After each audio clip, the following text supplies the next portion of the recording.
That's okay.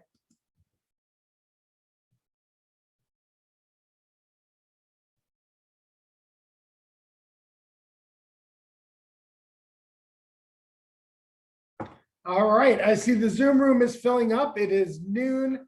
Happy Valley time. Welcome to the latest edition of the Virtual Speaker Series.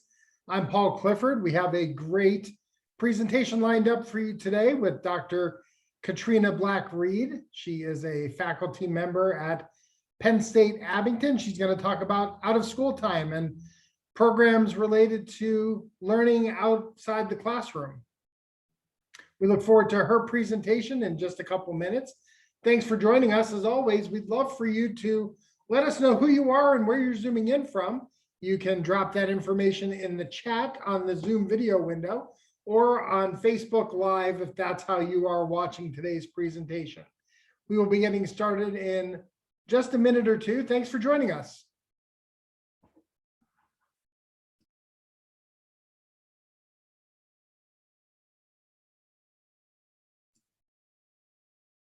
Some familiar names here in the Zoom room: Bernice Marks from Mazatlan, Mexico, and Pete Sheridan down in Blandon, Pennsylvania. Good to see both of you zooming in today. Again, welcome to our audience that's on Facebook Live and right here in the Zoom video window for our great presentation. I see Midge Kennedy from Atlanta. Midge, thanks for joining us.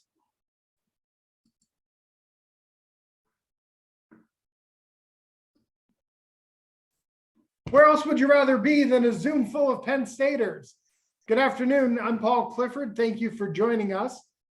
Today's session is being recorded and live closed captions are available for this event. You can access them by clicking the closed caption button at the bottom of your Zoom video window and then clicking show subtitle. You may also customize your caption view by clicking the stream to text link posted in the chat. We're live streaming today's presentation, and the live stream has been made possible through the gracious support of a donor and the Fund for Access, Ideas, and Audacious Goals. Today's presentation will be archived and available on our website after the event. This afternoon, we welcome Dr. Katrina Black Reed, who will lead our discussion out of the school time programs, promoting social agents of change through justice-oriented activities. Out-of-school time programs encompass an array of safe, structured programming intentionally designed to encourage learning and development outside of the typical day and have been the cornerstone for youth in urban areas. These programs have the potential to cultivate justice-oriented youth according to the youth development models the organization chooses to use. This talk will focus on ways to strengthen out-of-school time programs by providing applicable frameworks that promote and mobilize youth to be social agents of change among their communities. Dr. Katrina Black Reed is a South Carolina native. She's actually tuning in today from South Carolina down in Clemson. She graduated from the University of South Carolina with a bachelor's degree in biology. Later, she pursued a master's in public health and worked as a prevention specialist in health and human services with youth and adults. After working in the community for 4 years, Dr. Reed decided to go back to school and get her Ph.D. in an area where she could reach youth. This resulted in a degree in recreation, park, and tourism management with an emphasis in youth development. Her research focuses on the role of out-of-school time programs in promoting justice-oriented youth in marginalized populations and how these programs can foster social consciousness and positive development. Dr. Black Reed is an assistant professor of recreation, parks, and tourism management at Penn State Abington, and I'm delighted to turn the presentation over to her today. Katrina, take it away. Thank you, Paul. Hello, everyone. Thank you for making it today. And again, yes, I'm in South Carolina, and it's beautiful down here today. I will be making the transition to Abington, Penn State, which is about 30 to 45 minutes from Philadelphia, for those who aren't familiar with that area. So I'm excited about that new change. But thank you for having me today. then I'd like to go ahead and get my PowerPoint pulled up.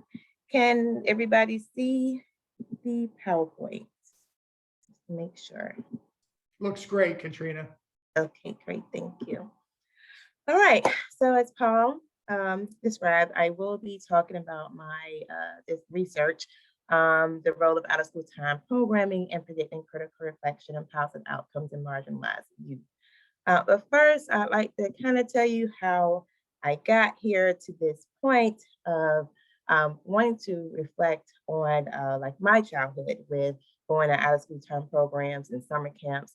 I'm pretty sure you guys are familiar with those programs and coming up, you know, having the opportunity and chance to go to these programs and help build you as, you know, shape who you are today. But the late John Lewis coined this quote, "If not us, then who?" And this quote just talks to like the African American community. He wanted to challenge the African American community back in the civil rights movement to take up agency, to be motivated to figure out what changes need to be made in their community so that they can make the changes for themselves. It's kind of from like a Pan-Africanist Africanist type of mindset where self-determination is like the goal. And we want to be a help to our communities. Slavery and colonization has, you know, crippled Black and Brown communities and make them dependent on others. And so with this quote being said, "If not us, then who?" It's like we, the African American community, if you want better, if you want change with the Black and Browns, you're gonna have to figure out how to make that agency happen for yourself. And so I want to incite hope with this presentation, you know, to join the movement where there's safe and reasonable, equitable outcomes for everyone through protests, through this social justice movement, and things that relate to making or pushing the scale forward for equitable outcomes for all. So my primary question of interest is the role of out-of-school time programming. Like, how can we make this happen in our communities through out-of-school time programs for our youth, and in particular, our marginalized youth who are maybe thought of to have low agency. So I'm gonna give you a brief overview of this background information of this study that I've done. And this is part of my dissertation. I just graduated in 2019. So just bear with me. I'll talk to you today about the population that I research. We'll talk about the different frameworks that I use and the different ecological assets. And then we'll move on to some future research after we talk about those concepts.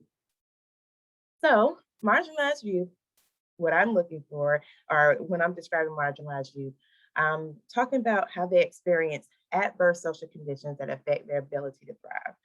Marginalized youth, you know, have fewer educational and economic resources, and they suffer from maladaptive contextual experiences. And they're typically left out of positive youth development studies. So the focus on marginalized youth allows us to examine more deeply the social issues they confront and explore how they creatively respond through organizing, political education, and identity development. So marginalized youth, keep in mind, come from families affected by poverty, substance abuse, mental health issues, community violence, and a lack of sufficient academic opportunities. But even though they have all these adverse situations going on, they have strength. And that unique strength we call critical reflection. So why critical reflection? Where did they get this critical reflection from, or why is this important? So Paulo Freire developed this term called critical consciousness, which is critical reflection and critical action. He used this particular pedagogical method to help Brazilian peasants learn how to read the word, all right, as well as reading the world around them.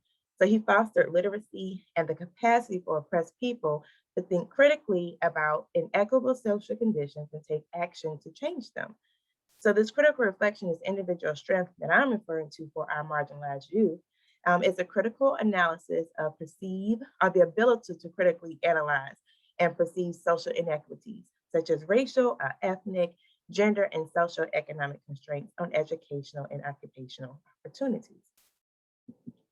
So some studies suggest that this critical reflection contributes to addressing forms of marginalization and oppression. It aids in coping with stress and promoting mental and emotional health, and it contributes to the social political development and analyzing economic, social, and cultural challenges that certain groups of people face on a daily basis. So this strength is something that we can help to cultivate within our youth. But where can we do that at? Well, resources that promote critical reflection are out of school time programs, these ecological assets that are normally found within, certain communities or in most communities. And we know that a significant population of marginalized youth attend out of school time programs. Out of school time programming and practices supply opportunity structures such as like peer dialogues or adult support and knowledge and social analyst skills that enable you to develop critical investigative skills that can be social justice oriented, even if the main focus of the out of school time program have other goals, such as like academic goals or athletic goals, or sport camps, or even career goals like STEM-based training. We can still implement these critical investigative skills in those particular programs, even though they're not social justice oriented. So there's several promising youth development frameworks have been developed so that out of school time programs can be structured to foster these program specific competencies in marginalized youth. But also the context is where socially conscious adolescents can be nurtured. So I follow Richard Lerner, his research with youth development. He suggests that youth development programs promote positive involvement, such as youth contribution, by assuring that young people have a sustained relationship with at least one committed adult who provides skill building opportunities to youth and acts to enhance the young person's healthy and active engagement with the context which may only happen like in out of school time programming. If we're talking about marginalized youth who come from, adverse situations, substance abuse in their family, poverty, malnutrition even, out of school time program may be that staple that they need that may not be found in the home or even in school life. Because we know that at school, you have to have certain type of testing structures that they have to jump through. They're focused mostly on educational things rather than not the social issues that we face in the community. These ecological assets do not face structural limitations. All right, so the curriculum don't have to go through the school board to say, hey, we need to have this, that, and the third in our school setting. Our school time programs may not take that route. They have programmatic freedom to implement a variety of activities. So these are different, specific ecological assets in the community that can foster critical reflection seamlessly, even if it's not stated as such in the program. So how do youth develop critical reflection in this out of school time program? Well, that promising social, that youth development framework I was telling you about, one is called the Social Justice Youth Development with Jim Wright and James. And this particular framework helps to organize and mobilize youth to become social agents of change. They also aim to resolve the belief that marginalized youth are perceived to have low levels of agency and inability to effect change in their context. And lastly, the Social Justice Youth Development Framework helps youth learn how to problem solve and make healthy decisions. So it's a win-win for us all. When you start to thrive, the community thrives and becomes more healthier. So it makes sense to invest in this particular framework, invest in the ecological asset that can foster this framework, and invest in those marginalized youth so they can have their own agency or develop their own agency. So this particular framework has 5 principles, and it's used as a social ecological approach. It attends to the social, political, and economic trends in order to create harmonious societies. So I decided to look at youth organizations, out of school time programs, to see if these programs were promoting critical reflection in youth using these 5 principles.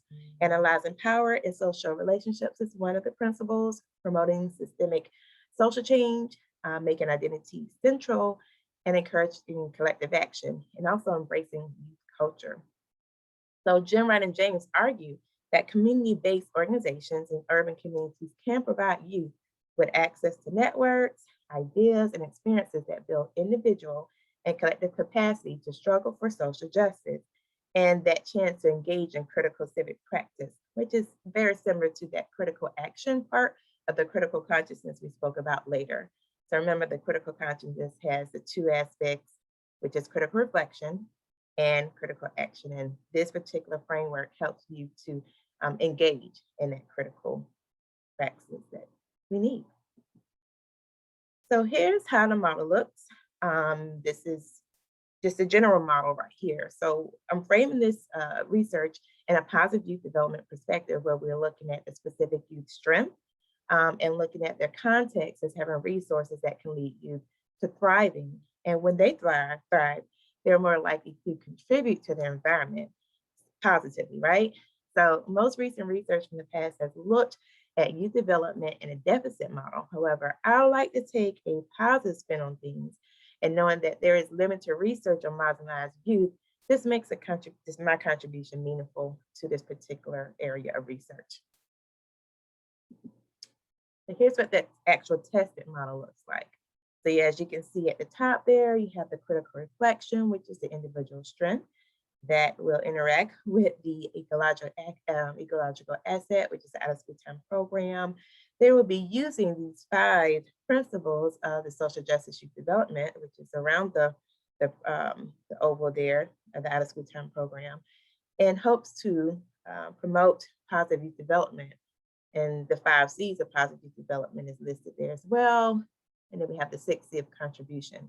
So my research did examine all components of the 5 C's and traditional contribution, but I won't go over all of that today because that would take a lot of time. But you can definitely find my whole research dissertation online, and I can provide a link for that, or that will be sent out with the follow-up from this presentation. So again, this framework helps me to approach the problem, which is the lack of understanding how out-of-school time programs promote critical reflection and positive youth development among diverse, high-achieving, marginalized youth. And the purpose is to look at the relationship among these things. So we're exploring relationships among participation and perception of justice-oriented activities and out-of-school time context, critical reflection, positive youth development, and contribution among diverse, high-achieving, marginalized youth. Let me tell you a little bit about where I got this data from. So I'm not sure if you ever heard of the Boys Hope, Girls Hope program, but the Boys Hope, Girls Hope mission is to help academically capable and motivated children in need to meet their full potential and become men and women for others by providing value-centered family-like programs, opportunities, and education through college. So I was able to gain this information through our large evaluative study, where the Boys Hope, Girls Hope actually wanted our researchers to come in and figure out what exactly each of their sites were doing. So they had 6 sites around the world. So we collected data 3 times in the fall, winter, and spring, and visited all different sites to gather this information. So my main question from the larger evaluative study was, do social justice youth development practices predict critical reflection among marginalized youth participating in this academic-based out-of-school time program? All right, then I have some sub-questions that's located here on the board. I give you a chance to read those because I'll go through those very quickly so that we can make sure we stay on time. But I wanted to know, how frequently do youth in an out-of-school time college prep program report participating in justice-oriented activities? I mean, if we are prepping our youth to go to college, we definitely need to talk about justice-oriented activities. We definitely need to talk about analyzing social power. You know, how do you make identity central? A majority of these students will probably be going to a predominantly white institution, but they may be the only person that looks like them in their classroom. That was the case for me. Going to Clemson University, I oftentimes was the only Black person in the classroom, and also the Black only professor or graduate leading the class full of white students. So that's important to understand and not be afraid of, and you know, can definitely help with keeping youth, you know, that recidivism rate, or that you know, keeping them there in college so that they can progress and understand the dynamics of what that looks like. All right, and then the sub question, does participation in these justice-oriented activities predict critical reflection? And how useful and fun are these justice-oriented activities in out-of-school time programs? So it's not only just, okay, let's just, give them all the education that they need, but we need to know if these activities are useful and fun, because we want to make sure that you're learning from them and that you can use them. And you see them to be fun because you're more likely to participate more. And do these qualities predict critical reflection? So if it's useful and fun activities, do they predict, critical reflection? Are youth having this critical reflection? And then what are the processes that might link justice-oriented activities to critical reflection of marginalized youth? And that was captured by the focus group. So this is a mixed method study, did some surveys and sample surveying, and then did some focus groups with one of the sites, Cleveland, Ohio, youth site for the focus groups.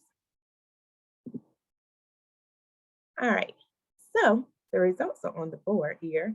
So we have located on the left side, you'll see the social justice youth development principle that is attached to the different activity, which is located in the second column.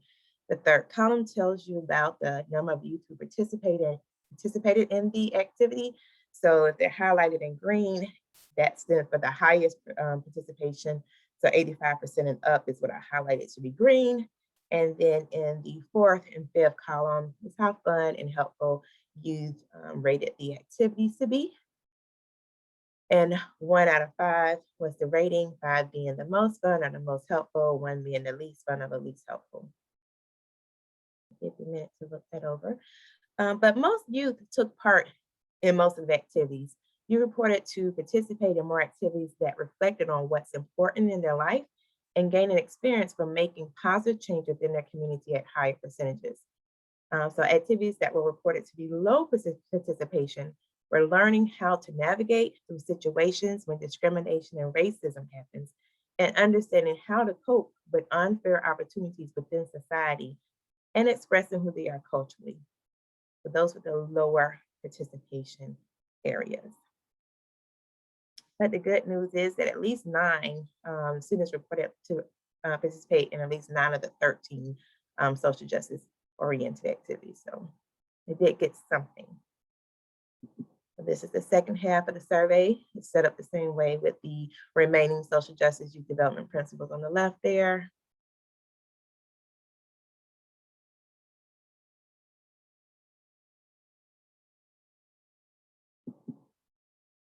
Okay, so the second question, does participation in these social justice oriented activities predict critical reflection?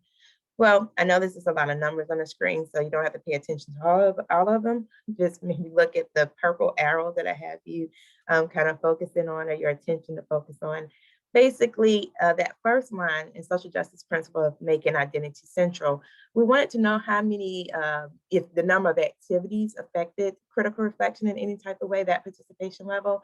And so what we found is that there was not a statistically significant difference between a person participating in no activities versus if they participated in a couple of activities.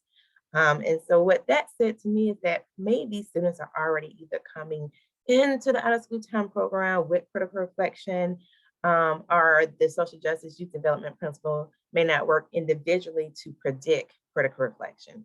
So that can be something that a future study can go back into research. All right, so how useful and fun are these justice-oriented activities in out-of-school time program? So this slide gives an overview of the top most useful, most fun, least helpful, and least fun of the social justice youth development activities in the program. And I just want to mention of the 2 similar items in the least fun here at the bottom and the most helpful. Feeling comfortable speaking about social and political issues within the community was rated as the least fun, but it was also rated as the most helpful. I think that's pretty interesting point to make up, and that's related to promoting systemic change. So I want to kind of just put a plug in that, or a pin in that, promoting systemic change as one of the social justice youth development principles that we need to focus more on.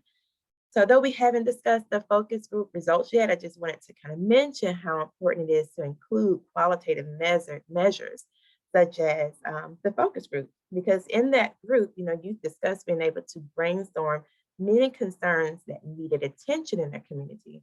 However, the facilitation of the steps to resolve those issues were not implemented. So knowing the what and how in transforming institutional systems are the crux of promoting systemic change within community. And we could only speculate the responses to these items if there were no qualitative proportion to support these items. If we just did a survey, we wouldn't understand like why you, voted for or said, this is the least fun, but the most helpful. We want to know, well, why? Why did you feel that way? What were the activities that you did that made you feel that way so that we can improve on things? And so do these qualities predict critical reflection? The Pearson's correlation showed no statistical significant correlation between critical reflection and the quality of activities. All right, so here we are to the focus group questions. So the focus group revealed, so the first question that I asked when I went into the focus groups, which was only done at one site, one of the 6 sites in Cleveland, Ohio. So when asked the question, what it means to be woke, that was the first question. I want to know what you thought about wokeness, or if they had, if they knew the term. So you responded with, woke is to be aware. You can be woke, but that's basically saying you're acknowledging issues with being aware, and it's actually taken into consideration how it affects your life. So what I did was just kind of bring out some of the key responses to the questions, but I also attached it with the social justice youth development principle, so you can kind of see like what the responses are correlating to. Again, it's going to be instrumental in the last bit of the presentation here to understand the different principles and the particular amount of time we're spending on different principles in our school time activities, and what we probably need to work on or kind of balance out so we can make more effort towards promoting systemic change. And so the second quote refers to youth experiencing their society, placing less emphasis on their ability to do well in life. So it says, maybe it's because society is telling you that you can't do it. So you think you can't. You can't be a superstar. You can't have all A's. You can't go to college. You can't do this job. You can't be that person.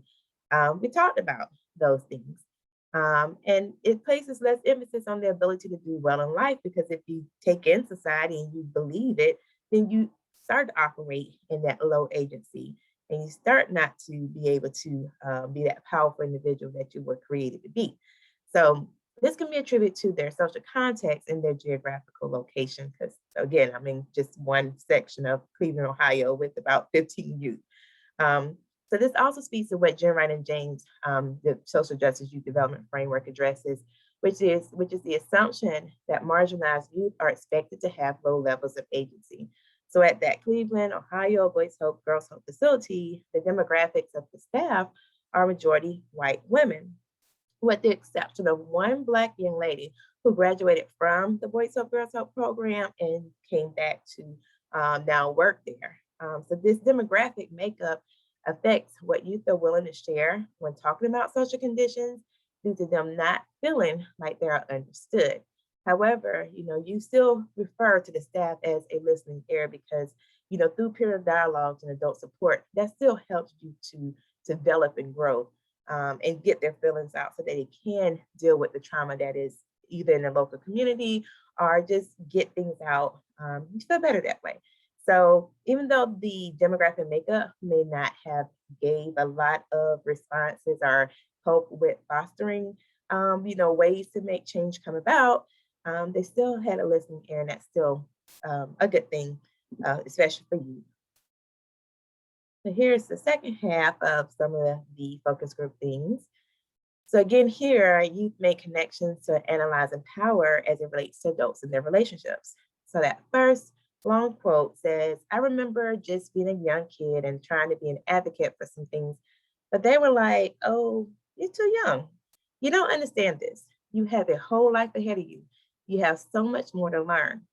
But these problems get worse in our country day after day, and we're exposed to them and affected by them. So you've reported that staff at the Boys Hope Girls Hope were sufficient at listening to their concerns. However, they did not offer resolutions as to the very ways that a person could navigate through adverse social conditions. From the surveys, the average perception of these activities are neutrally based, where youth are able to speak on the issues, but are not receiving knowledge that is needed to increase the mobility of these institutionalized structures.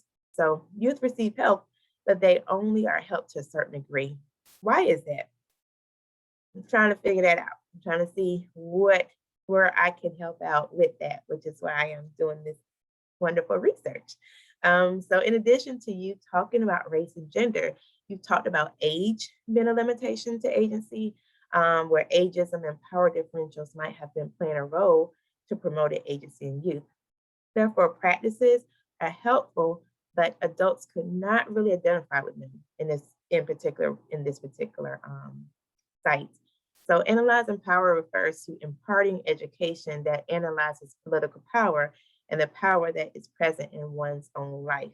And so it may be challenging if you have a group of youth workers with youth that don't really reflect the values or the demographics of the youth that you're serving in the out of school time program. So even in hiring, you want to make sure that we have a good, diverse youth workers. So here's some implications. So we just want to continue to focus on activities that expose youth to positive interactions within the community, where you can see positive changes they are making in their community. So connect youth with caring adults and incorporate culturally relevant activities that will engender pride for one's race and ethnicity. And remember that youth, they self-reported that activities were most helpful when they participated in activities that were outside in the community, where they could connect with caring adults, see change happen as well. So this may be due to the power differentials due to the age we talked about earlier and the racial factor. And that was just at one of the particular Boys Hope, Girls Hope site. And getting out in the community with the support of adults is never a bad idea. So these are just a few implications that I've learned with this particular study. So from that, since my year at Abington, I've just finished my first year as assistant professor in Abington, so I'm super happy about that. But I had some time to reflect and think, especially over COVID, and trying to figure out what is the next direction for my research. Since I know all of that, I started this project. They have this program called ACRA at Penn State Abington, where you can work with undergraduate students. And we were able to work over 2 semesters, the fall and the spring, developing a research question and trying to figure out what we was going to do with that research question. So we decided to do a scope and review on the social justice activities in out-of-school time programs in urban youth in Philadelphia or in the surrounding areas. So we entered our poster into the annual ACRA research contest, and we actually won the University Library's Award for Excellence in Information Literacy. Super proud of my students and myself. So our poster will be uploaded to the Penn State's institutional repository, the Scholarsphere. And if you'd like more information to know more about this particular scope and view with different references that we use, that link will also be provided in the follow-up email that will be sent out. But basically, what we did for the scope and review is look at and pull different articles. We started with 110 articles and eliminated the majority of articles that did not focus on the methods and criteria that we were looking for. So we ended up with 10 actual peer review articles that was able to use in this scope and review. And the out-of-school time programs are listed on the left-hand side. So we were looking for the 5 social justice youth development principles implemented in these particular programs. And so as you can see, the legend for 1 through 5 is down here on the bottom of the poster, the same 5 principles that we spoke of earlier. But as you can see, principle 1, analyzing power in social relationships, principle 2, making identity central, and principle 4, encouraging collective action, are done the majority of the time. Principle 3, promoting systemic social change and principle 5, embracing youth culture, are not done as much in these programs. So we want to know what that is. So what I'm going to do about it, I am going to start my own social justice workshop. This summer will be the first social justice workshop that I'll be implementing at Penn State Abington. This is a virtual summer camp for the first year that we'll be doing. And it's August 2nd through the 6th. So I plan on utilizing the principles 3 and 4, which is promoting systemic change and embracing youth culture within this camp. So this camp will focus on using critical thinking skills to examine the social issues that youth confront and explore how youth can creatively respond through organizing, political education, and identity development. So knowing the what and how and transforming institutional systems are the crux of promoting systemic change within a community. So we intend to build healthier communities and supportive environments for youth through engaging speakers and interactive activities. So we will meet students on their level, which is embracing that youth culture and let them lead this particular camp, let them lead. And in addition to fostering confidence and learning the power, helping youth to learn the power of their voice and also have fun while doing it. So if you're interested in that, you'll also get a link that will come out in the follow-up email. So that's the end of my presentation. I'd like to say thank you so much for your time. Excellent. If you have questions for Katrina, you can drop them in the Q&A tab. But I have a couple questions that I'd love to ask you. So this is kind of extracurricular or co-curricular, kind of outside of the classroom activities. How would this best be paired with in-classroom activities, and kind of, are there collaborations that happen with school districts in some of these programs? I noticed there's a number of school administrators on the program today that might be looking for those kind of linkages. Yeah, that's a good question. So actually, I've started working with another colleague at Abington, Shan Holt. So what we're doing with a 6th grade class is really her class, but we're just kind of, tag teaming it. We're doing a photo voice project with the 6th graders where they're going out in Cheltenham District, Old York Road. I'm not familiar with Philadelphia yet. Sure. I'm getting there. But there's some history with like Quakers and abolitionists and just a rich pride in history in that particular area. And so we got together and discussed, what better way to help youth understand their community around them in a critical way. And so the photo voice is a research method that we're using for the youth that are going out, taking photos and coming back and kind of giving like 3 ideas of what this means to them. What is the meaning of this particular picture for them? So we're starting kind of slowly that way. And so I think that's one way we can start you to think critically about their environment and their community and what it means to them. And so when they buy into supporting their community, it helps them to be more prideful and contribute, to their community. So that's something that I could speak to, individuals about if they do have more information or more questions of how that would work and how that would look. How important is it to get students from all races and backgrounds and ethnicities into programs like this?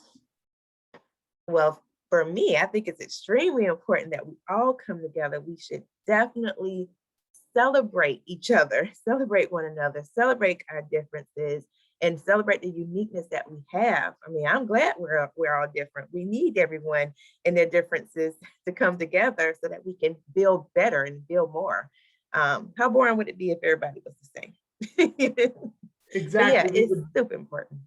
Yeah, there would be some redundancies if we were all the same, right?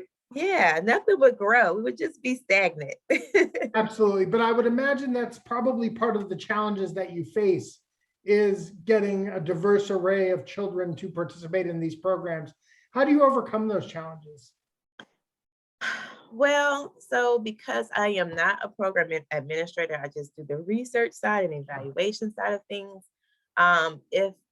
When leading a program, I think just meeting youth on their level. At this point, with the youth that we're working with, I believe that they just really want to be heard and they want to be valued. And I do that very well because I do believe in them. I do value them. And so I don't actually have a problem when I'm speaking to any youth, Black, white, Puerto Rican, Sure. Haitian. I don't really don't run into any situations of problem with youth. I understand them very well and they understand me very well. But that's just my personality, and I'm able to drop and be transparent with the youth that I work with.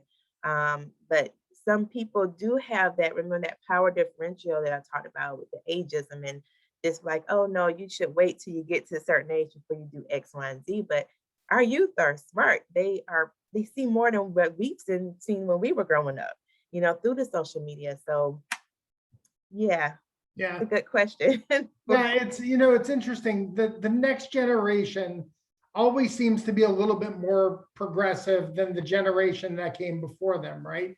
Right. And yet, in this situation, right, the generation that came before them are the parents that are making the decisions to have their children participate in programs like this. So there's you talked about the research and curriculum and activities that students can participate on.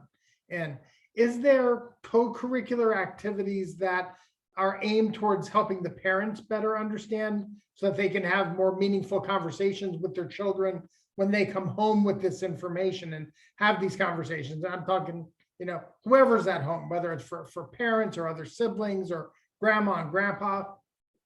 I think that's a good question. We all need to be on the same page, right? And so with the social justice workshop that I'm implementing, that August 2nd is a Sunday. So for a whole hour, I'll be speaking with the parents and the youth and their students, so that we can start that orientation with everybody being on the same page. And so I think that other administrators or other camps can take the time to do that. But a lot of the time, some parents feel like they're too busy if they have multiple jobs or multiple siblings, or they just may feel like they're just above it and they're just sending their kid to a camp so that they can just get out of their hair. We can't change those things because they're adults, right? But we can work through the students with trying to have conversations with their parents, maybe as they eat dinner or as they drive home, just having like that one prompt a day and say, once you go home and discuss this with a supportive adult and see what they say about that issue and bring that information back so we can discuss how things line up together. Like, what are the themes between all of those things? And it's just letting them see that we all think alike.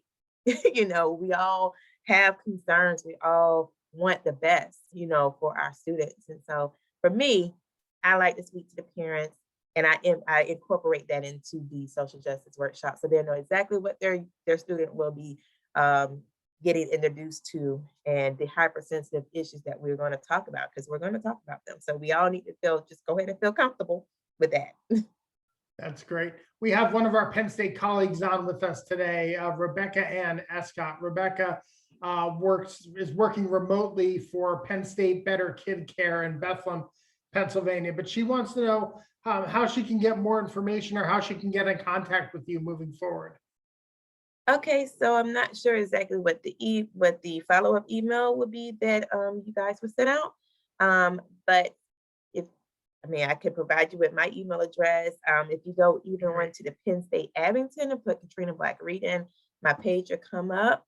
And then I have a Google Scholar that's even attached to that. So if you'd like to see some of the publications that I'm on or look more into my dissertation, because this is just a portion of my dissertation that I've done. So you may be interested in some other papers that I have as it relates to my dissertation and things that are coming out. I will be updating that site. But my email is real simple. It's KBR for Katrina Black Reed 5388 at psu.edu. Excellent. Thank you. Yeah. Thank you for sharing that. So PhD, you've done the research, you've developed the curriculum, you're starting your social justice camp. What's next? What's on the horizon as you continue to push this work forward? I'm still working on that. Yeah. I'm still working on that one day at a time. The camp, I definitely want to do some research with the camp and improve and make that better, and maybe just extend it out to other camps. So I didn't make the curriculum. So maybe that is maybe you're manifesting that for me. And so maybe that will be coming up soon, is having a certain curriculum. This is just the beginning. I'm surprised that the social youth development framework hasn't been used more, because it's been out since 2002. And so I'm like, wow, this is great information. But that promoting that systemic change principle is what we're trying to move forward with. Like, we can talk all day about educating our youth and our youth workers and our parents, but we have to actually promote that change. We have to show it, we have to model it and make it happen. Absolutely. Well, I see big things. I see segments on Sesame Street. I see a podcast in your future, but whichever way we get this information out, it's really important that this information gets shared, and that these, the spark that we have here continues to catch fire throughout, because it's great work that you're doing here. We're glad you're coming to Penn State and that you're here at Penn State to do it up here. And we thank you for joining us on the virtual speaker series today. Absolutely. Bring it on. I'm ready. Absolutely. And I want to thank everybody who's tuning in on Facebook and here on Zoom. That's all the time that we have for today, but thank you so much for joining us. Thanks. Thank you for the presentation. As a reminder, we'll be hosting additional speaker sessions in the coming weeks and months, and this programming is in addition to a whole other array of career-focused events that we have all online through the Penn State Alumni Association throughout the year. You can find a full listing on alumni.psg.edu/events. Thanks again, and thanks for all you do for the university, for the glory, and for the future. We are Penn State. Penn State. Had it on mute.